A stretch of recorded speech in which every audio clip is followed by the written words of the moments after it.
which is related to the horticulture, paper second year agriculture student.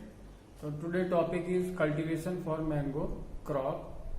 और mango की अगर हम बात करें तो आम को फसलों का राजा कहा जाता है और लगभग 400 साल से इसकी खेती हम हमारे देश में कर रहे हैं और इसका बॉटनिकल नेम मैंजीफेरा इंडिका है, फैमिली एनाकार्डेसी और क्रोमोसोम नंबर 2n नंबर 40 है और लगभग 1000 वैरायटी से ज्यादा इसका कल्टीवेशन होता है।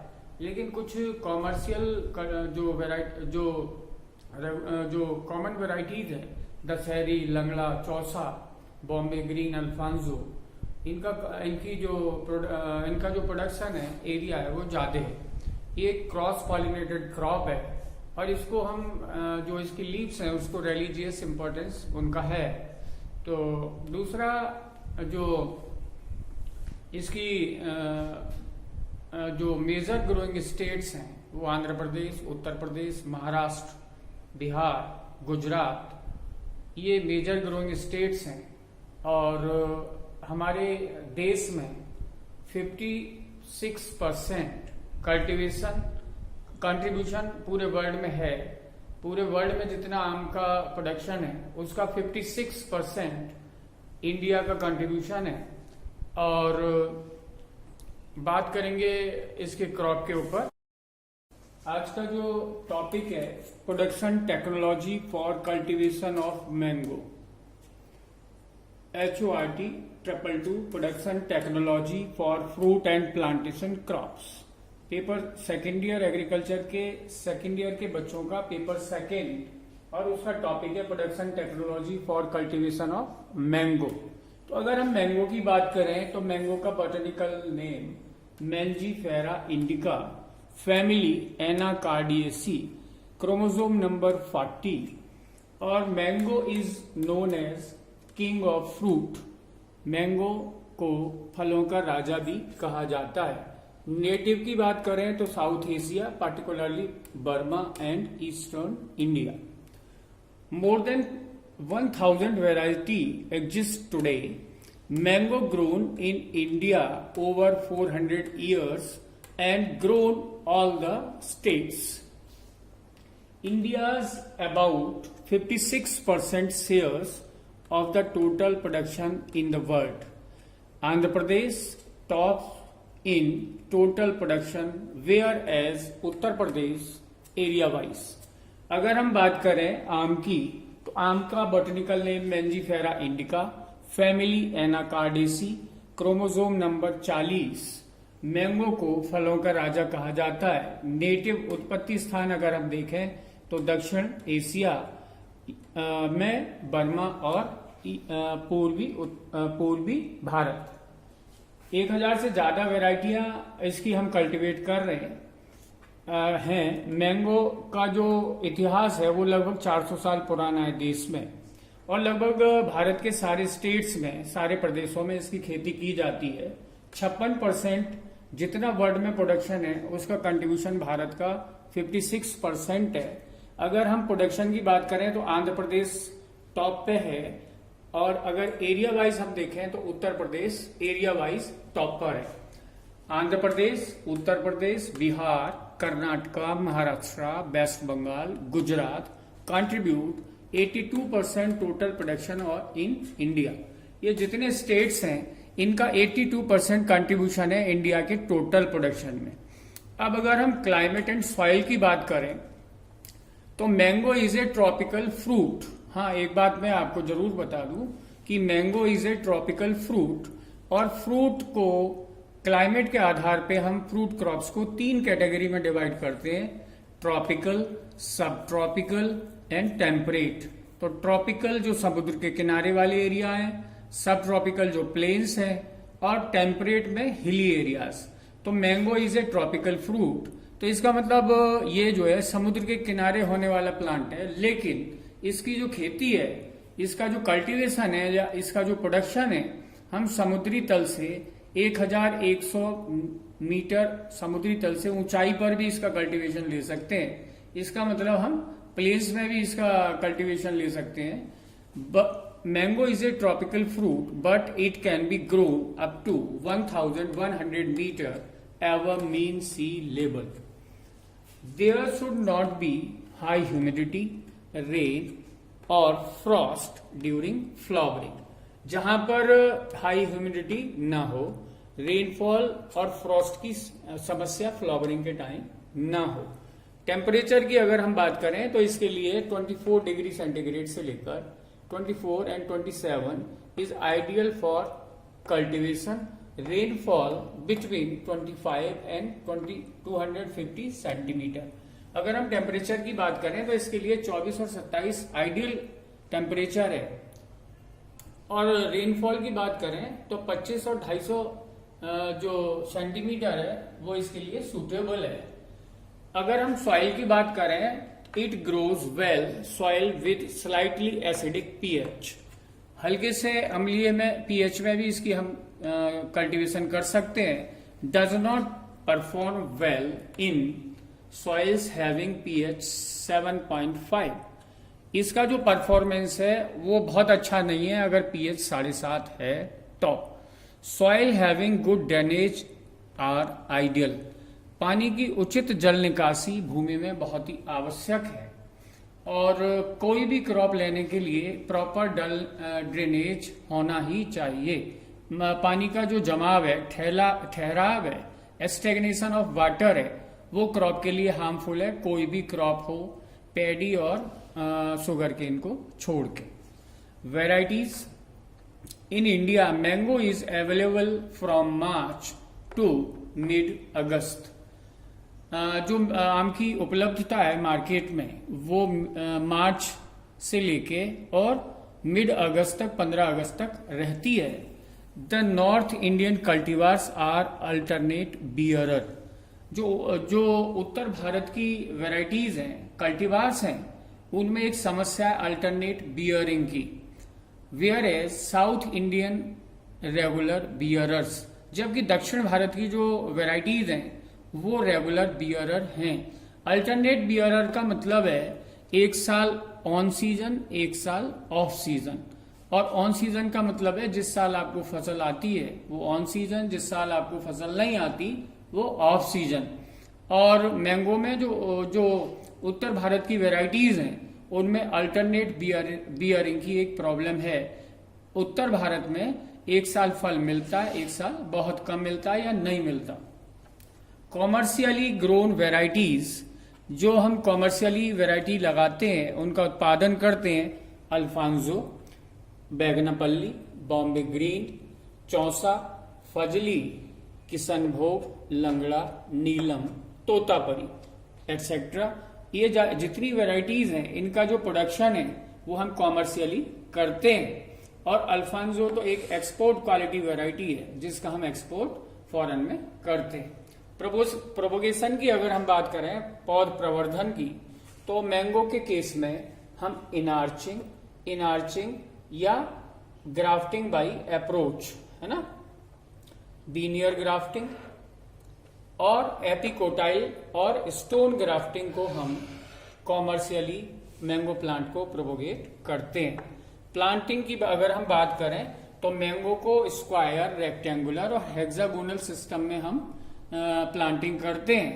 और इसका जो प्लांटिंग डिस्टेंस है वो according to plant spread, plant के बिखराव के ऊपर हम इसका प्लांटिंग डिस्टेंस रखते हैं। और एक आम्रपाली वैरायटी है, आम्रपाली, ये सबसे बौनी ड्वार्फ वैरायटी है जिसका प्लांटिंग डिस्टेंस हम 2.25 मीटर इंटू 2.25 मीटर रखते हैं, और प्लांट टू प्लांट 2.5 और रो टू रो 2.5 मीटर रखते हैं। और जनरली जो प्लांट की जो दूसरे प्लांट्स हैं उनके लिए 10 मीटर बाय 10 मीटर का प्लांटिंग डिस्टेंस है। तो प्लांटिंग की अगर हम बात करें, square, rectangular and hexagonal system adopted for mango cultivation. Spacing depends on the vigor of the variety and system.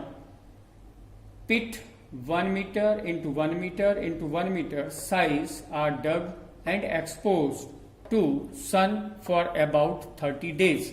इसकी जब हम प्लांटिंग करें तो बरसात से पहले 1 मीटर चौड़ा, 1 मीटर गहरा 1 मीटर लंबा जो इसका डायमीटर है वो रखते हैं और इसको 30 दिन के लिए एक्सपोज कर देते हैं और उसके बाद हमें इसकी प्लांटिंग करनी होती है। Amrapali is amiable for high density planting with a spacing of 2.5 metre into 2.5 metre. तो आम्रपाली वैरायटी के केस में हम स्पेसिंग इसकी 2.5 मीटर इंटू 2.5 मीटर रखते हैं, जबकि दूसरे जो प्लांट्स हैं उनका प्लांटिंग डिस्टेंस लगभग 10 मीटर बाय 10 मीटर होता है और ये बहुत कुछ डिपेंड करता है प्लांटिंग सिस्टम के ऊपर और वैरायटी के फैलाव के ऊपर। Now we are coming on the training and pruning. Important during first year for space the branches and help in intercultural operations। ये फर्स्ट ईयर में बहुत ही जरूरी है जिससे हम जो ब्रांचेज हैं उनको एक प्रॉपर शेप दे सकें और जो आसानी करेंगे हमारे इंटरकल्चरल ऑपरेशंस में और प्लांट के बढ़ने में, उसको हेल्दी बनाने में। Manure and fertilisers, a dose of 73 gram nitrogen, 18 gram P2O5 and 68 gram K2O per year. ये जो डोज है 73 gram nitrogen, 18 gram phosphorus and 68 gram potash, ये हम फर्स्ट ईयर से लेके और 10 साल तक लगातार यही डोज देते हैं और फिर 10 साल के बाद इस डोज को हम ठीक 10 गुना कर देते हैं और उस डोज को फिर हम 2 बराबर भागों में बांट के पौधे को देते हैं।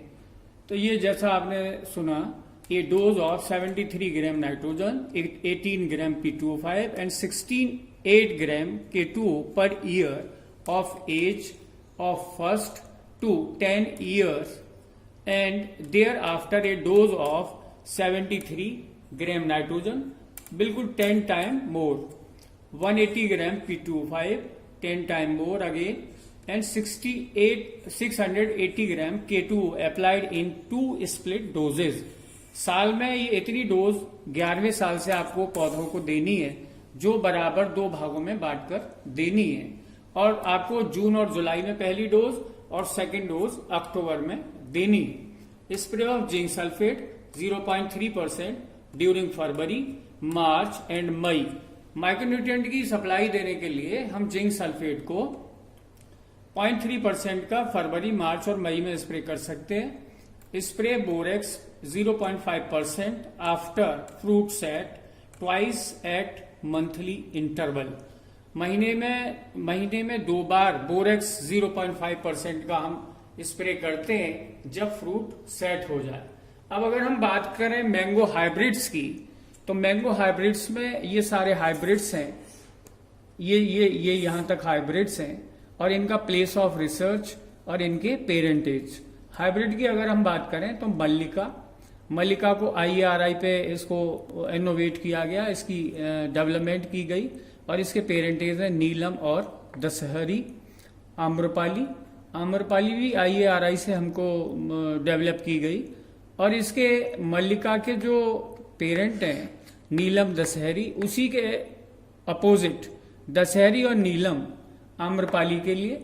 अब अगर हमें पेरेंटेज याद करने हो तो DNA Dashehari Neelam is equal to Amrapali और दशहरी नीलम इजकल टू आम्रपाली और Neelam Dashehari is equal to Mallika.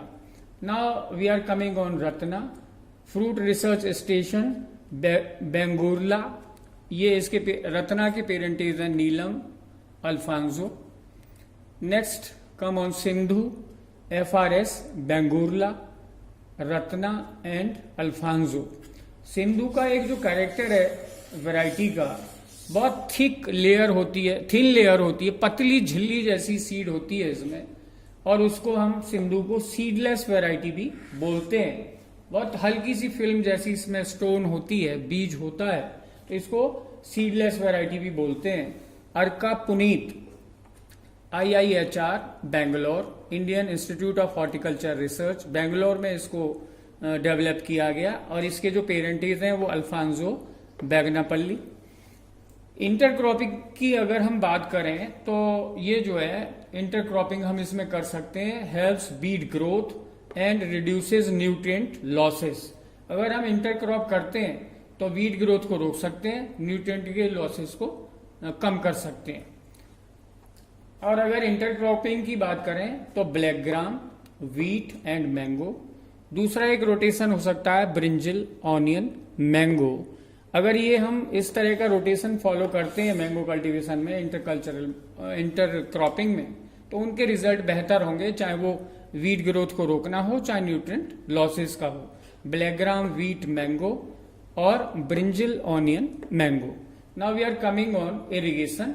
Irrigation की सिंचाई की अगर हम बात करें तो यंग प्लांट्स रेगुलरली वाटर्ड, जो आपके छोटे पौधे हैं जिनको अभी आपने लगाया है उनको लगातार पानी देते रहना है।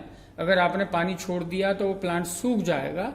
एंड फ्रूट सेट स्टेज, अगर फ्रूट सेट हो गया है, फल बन गया है, तो ऐसी अवस्था में आपको 10 दिन के अंतराल पे पानी देना है, सिंचाई करनी है। हार्वेस्टिंग की अगर हम बात करें तो varies with the variety. Harvesting का जो टाइम है वो वैरायटी के ऊपर डिपेंड करेगा एंड रीजन, क्षेत्र के ऊपर भी डिपेंड करेगा। और इसका जो प्रोडक्शन है वो लगभग 8 टन पर हेक्टेयर है। अगर हम फिजियोलॉजिकल डिसऑर्डर की बात करें तो जैसा भी मैंने आपको शुरू में बताया कि उत्तर भारत की वैरायटियों में अल्टरनेट बियरिंग एक समस्या है। तो अल्टरनेट बियरिंग एक प्रॉब्लम है, एक साल ऑन ईयर एक साल ऑफ ईयर।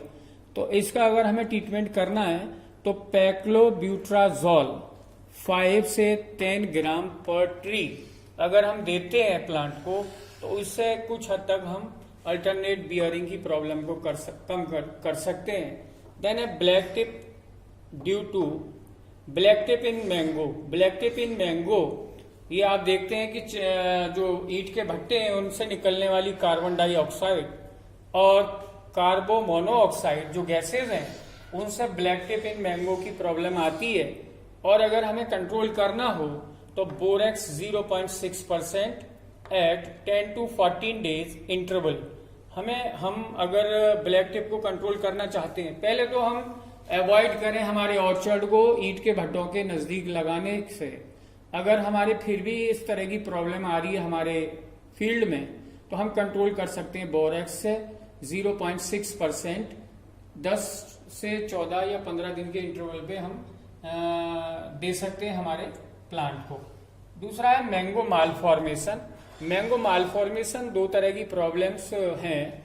एक तो कहलाती है vegetative malformation. Mango malformation are 2 types. One is vegetative जिसको बंची टॉप भी बोलते हैं, and other is floral malformation.